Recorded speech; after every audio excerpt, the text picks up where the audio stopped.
All right, well, folks, grab a drink. The tragedy that we talked about the other day has officially been upgraded from a grim farce to a full-blown Shakespearean level catastrophe.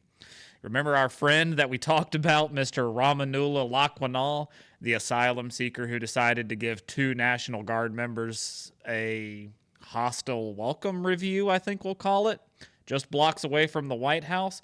Well, there's an update. One of those guardsmen, 20-year-old Army Specialist Sarah Beckstrom, she is now dead, murdered. On American soil, a stone's throw away from the building we're supposed to believe is the most secure on the planet. And the plot, as they say, sickeningly thickened. Now we know that our suspect wasn't just some random guy that we plucked from some shithole somewhere. Oh no, that would be too easy, too simple, and too on the nose. According to the CIA, this guy worked with us. He was supposed to be a partner. He led a team that worked directly with the CIA and our special forces in Kandahar. So let that swim around in your brain pan for a second there. Our own intelligence community once vouched for this guy. They fought alongside him, and then our immigration policy thanked him for his service with a one-way ticket to our homeland. It was the ultimate bait and switch. We import the very demographic we spent 20 years and $1 trillion fighting because he was on our side then. But people change. Allegiances shift. This isn't anything fucking new. Donald Trump was a Democrat before. Now he's a Republican. Proof's in the pudding. It's like importing a lion because it was nice to the zookeeper once, and then now we're acting all shocked and surprised when it ate the fucking family dog. Come on now. So, what was Mr. Lakanwal's problem? According to investigators, he had a theory. He apparently felt that he was going to be deported after a close friend of his, another former Afghan commander, died shortly after his asylum request was denied. So it's being said that he was deeply troubled, but we all know how the government uses that term rather flexibly in some cases, but here we are. So let's follow this logic a little bit and see if we can't tie some pieces together, because it's a masterpiece of some sort of bureaucratic insanity. He was so afraid of being sent away from America that his solution was to fucking murder an American service member on patrol in the nation's capital. The place that we're told is the most secure city in America. That's not a deportation fear. That's a strategic decision in my mind. He wasn't trying to stay out of Afghanistan. He was trying to bring Afghanistan here and prolong being sent back there. And the messaging from groups like ISIS, they're always all over social media talking about stuff. They specifically target these former partners, telling them they'll be abandoned. Well, we didn't abandon him. We gave him asylum. And he repaid us for that asylum with an ambush that cost a service member's life. The details so far are just a dark fucking joke.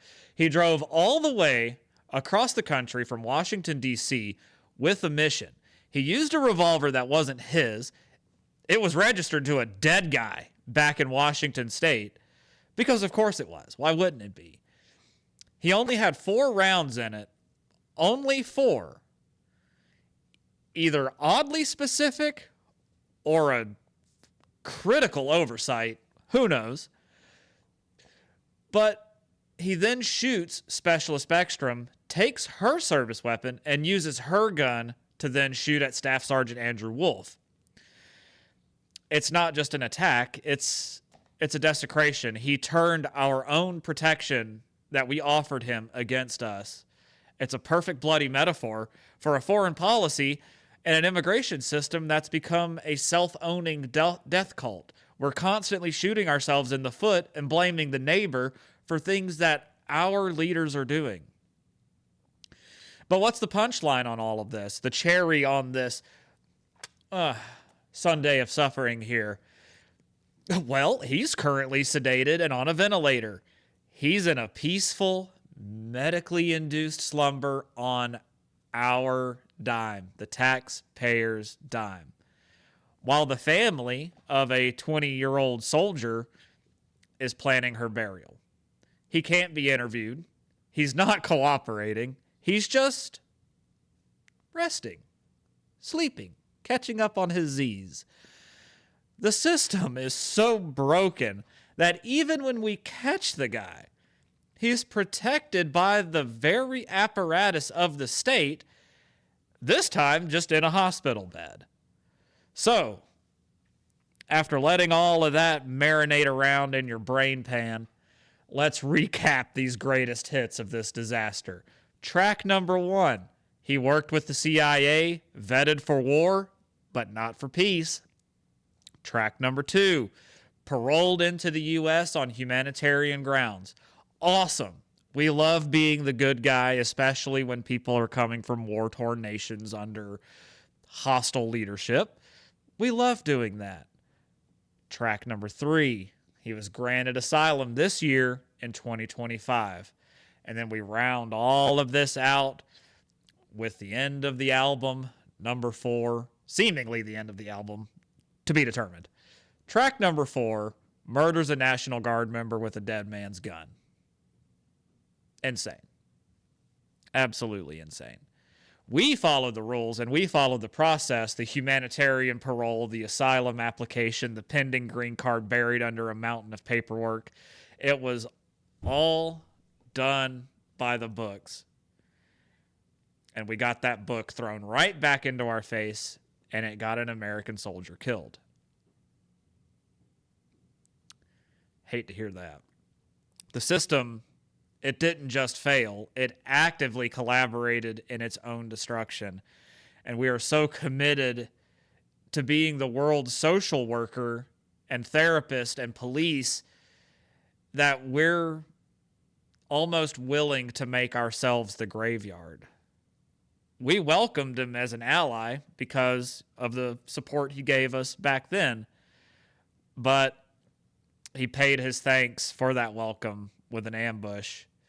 The only question I can think of now at this point is, who's next on the guest list?